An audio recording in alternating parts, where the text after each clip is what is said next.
Indonesia sejak dahulu sudah terpisahkan oleh ribuan pulau yang kaya, dihuni oleh ratusan etnis yang beragam dan ribuan suku bangsa. Batas-batas inilah yang menjadikan berbagai kepercayaan berkembang di dalam kehidupan masyarakat. Keterbatasan komunikasi antar suku di Nusantara tidak mematikan keinginan untuk bersatu meskipun telah berkembang kebudayaan tiap suku. Maka muncullah Kongres Pemuda yang menyatukan tanah air, bangsa, dan bahasa yang satu, yaitu Indonesia. Fenomena yang akan kami jabarkan yaitu toleransi keberagaman pada proses pemugaran dan pengelolaan Candi Hindu, yaitu Candi Dermo di Sidoarjo, Jawa Timur. Uniknya, candi ini terletak di antara pemukiman warga dan berdampingan dengan masjid besar di dusun Candi Dermo tersebut. Pemugaran candi terakhir kali diselesaikan pada 2020, meliputi penyusunan dan pengukiran kembali bata-bata merah serta pengokohan struktur candi. Candi ini diduga adalah peninggalan kerajaan Majapahit di abad ke-14. Kemudian semakin lama semakin rata dengan tanah karena kondisi geografis dan reaksi kimiawi yang mengikis bata candi.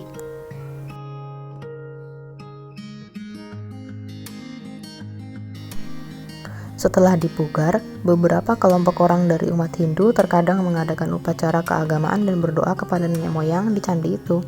Walaupun demikian, candi tetap dikelola oleh orang-orang Muslim yang merupakan warga sekitar Candi Dermo. Mereka sama sekali tak keberatan. Candi tersebut juga merupakan peninggalan nenek moyang mereka yang berharga dan harus dijaga dan dilestarikan.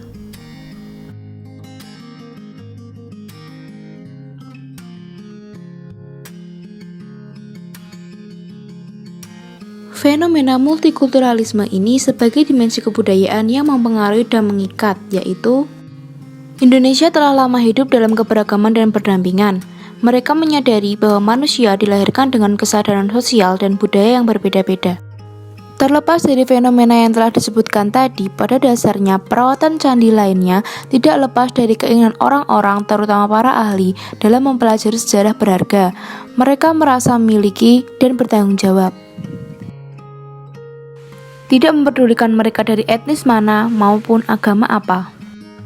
Melestarikan cagar budaya adalah kewajiban mereka sebagai warga Indonesia. Kegiatan yang mereka lakukan pun tidak menyalahi aturan pada kepercayaannya masing-masing sehingga toleransi masih tetap bisa terjalin.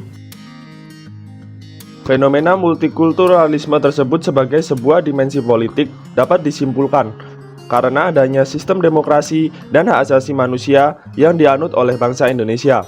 Walaupun seringkali terjadi gesekan-gesekan antara sistem politik dan kebudayaan, terutama bagi kaum mayoritas terkait kebijakan-kebijakan yang diambil untuk kepentingan negara ini, semangat multikultur dapat tetap disuarakan.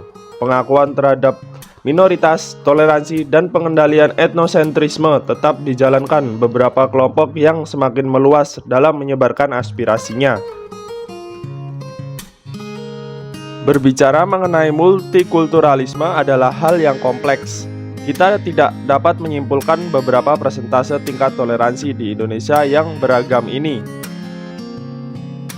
Namun, kita perlu memperhatikan kembali bahwa konsep dari multikultur adalah tidak hanya menghargai, tetapi juga mengakui dan benar-benar dapat hidup berdampingan. Kasus yang kita lihat hari ini terkadang masih menggambarkan bagaimana masyarakat kita memiliki kepentingan pribadi masing-masing yang bahkan dalam satu kepercayaan pun memiliki benturan yang kasar hingga memecah belah. Maka pengetahuan terkait multikulturalisme itu harus diperdalam dan diseleksi kembali demi menghindari stigma negatif terhadap suatu golongan. Dengan memperkuat hukum dan sistem politik yang ada sebagai penentu kebijakan dan untuk melindungi hak-hak rakyat, terutama minoritas.